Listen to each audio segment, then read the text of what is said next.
Olá, neste vídeo nós iremos tratar da análise de atividade inventiva de pedido de patente. Iremos tratar das invenções de combinação.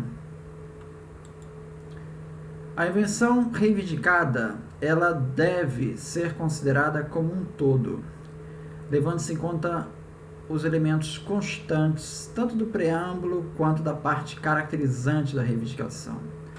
Na determinação das diferenças entre a reivindicação e o estado da técnica, a questão não é se as diferenças seriam óbvias individualmente, considerando elemento por elemento da reivindicação, mas se a invenção reivindicada como um todo seria óbvia. Assim sendo, como uma regra geral, no caso de uma reivindicação que combine diversas características, não é correto se considerar a matéria reivindicada como óbvia, sob a argumentação de que as ditas características técnicas isoladamente são conhecidas do estado da técnica. Quando a reivindicação é meramente uma agregação ou justaposição de elementos conhecidos, ou seja, uma combinação que resulta de um efeito que é a simples soma dos efeitos individuais dessas características, essa reivindicação é tida como não tendo atividade inventiva. Se uma invenção reivindicada como mera agregação ou justaposição destes elementos conhecidos, cada um funcionando de maneira usual, e o efeito técnico total é apenas o somatório dos efeitos técnicos de cada parte, sem que haja qualquer sinergia ou interação entre essas características, então a invenção não envolve atividade inventiva. Então, por exemplo, se você tem um lápis e você coloca uma borracha na extremidade desse lápis, formando um lápis borracha, isso não tem atividade inventiva porque o lápis continua funcionando na sua função de lápis e a borracha continua funcionando na sua função de borracha. Não há qualquer interação entre as duas partes. Então, dispor o lápis e a borracha no mesmo objeto, apesar de proporcionar uma melhoria de uso, isso poderia, talvez seja objeto de um modelo de utilidade, como invenção, isso não teria atividade inventiva. Segundo Burst e Chavannes, da doutrina francesa, a simples reunião de dois produtos em um só, sem a cooperação de um com o outro, para formar um resultado de conjunto, isso não produz um produto novo.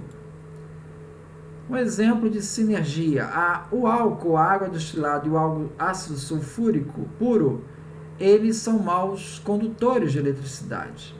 Se você mistura álcool com água, também é um mau condutor, como esperado. No entanto, ao misturar uma solução de ácido sulfúrico em água, essa mistura se torna um excelente condutor de eletricidade.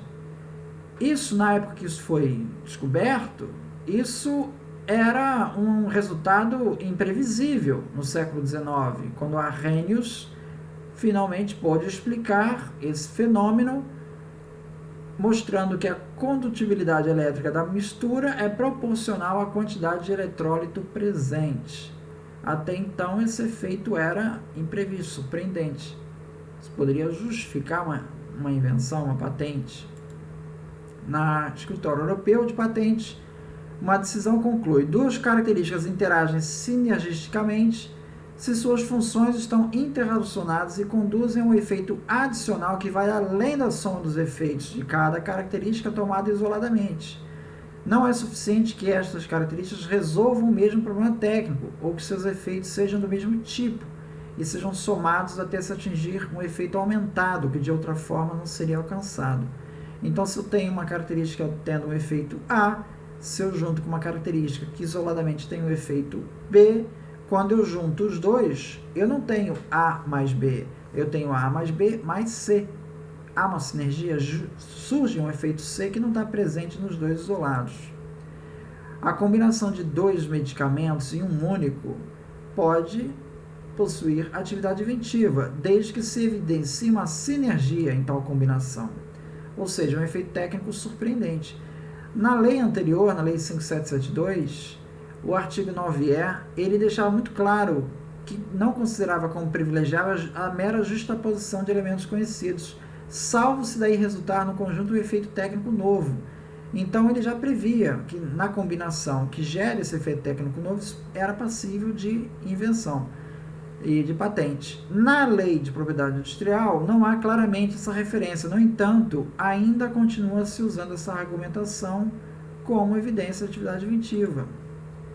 Terapias combinadas são uma ferramenta vital na luta contra a AIDS e outras doenças.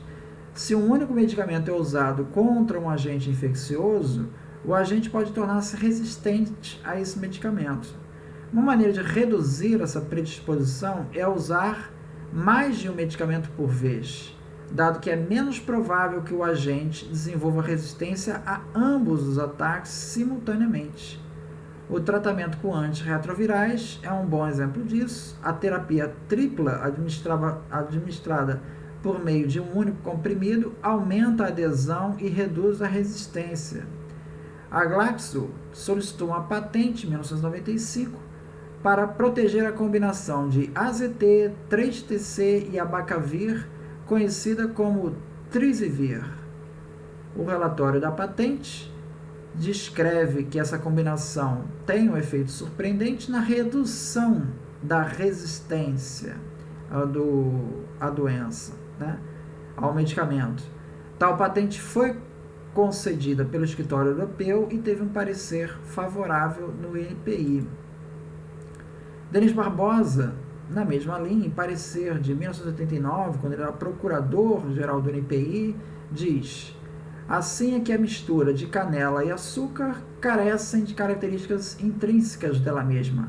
Fora da qualidade dos componentes doçura e aroma, nada mais há.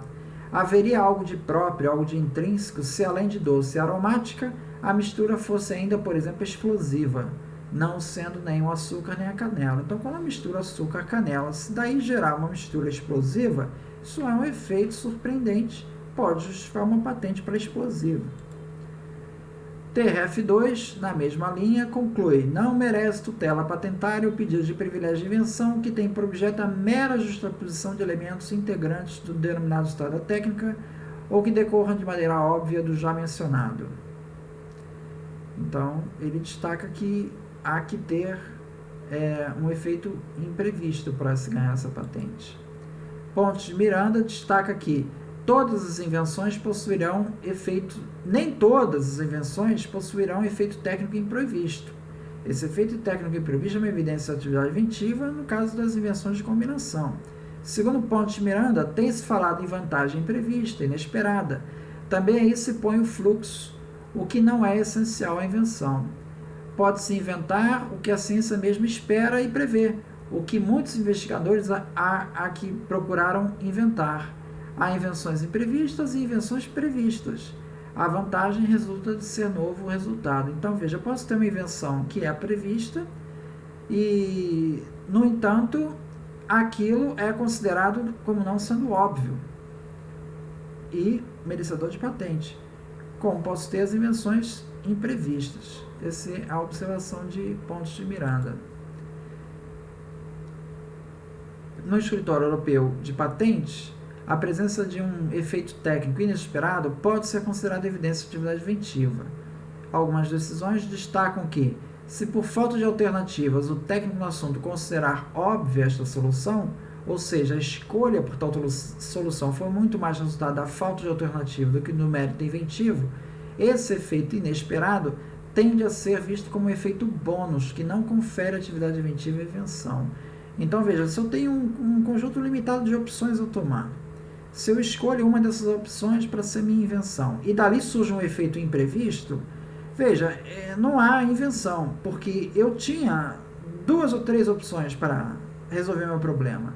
Eu escolhi lá uma delas. Esse efeito imprevisto é visto como um efeito bônus, que não é merecedor de atividade inventiva para essa escolha. Conclusão: a invenção reivindicada deverá ser considerada como um todo, e não em suas partes isoladamente. Simples soma de efeitos individuais em geral, não justificam a atividade inventiva. Há que se ter uma sinergia. Bom, duas características interagem sinergisticamente se as funções estão interrelacionadas e conduzem a um efeito adicional que vai além da soma dos efeitos de cada parte isoladamente. Efeitos técnicos decorrentes da falta de alternativas, efeito bônus, em geral, não implicam atividade inventiva. Muito obrigado.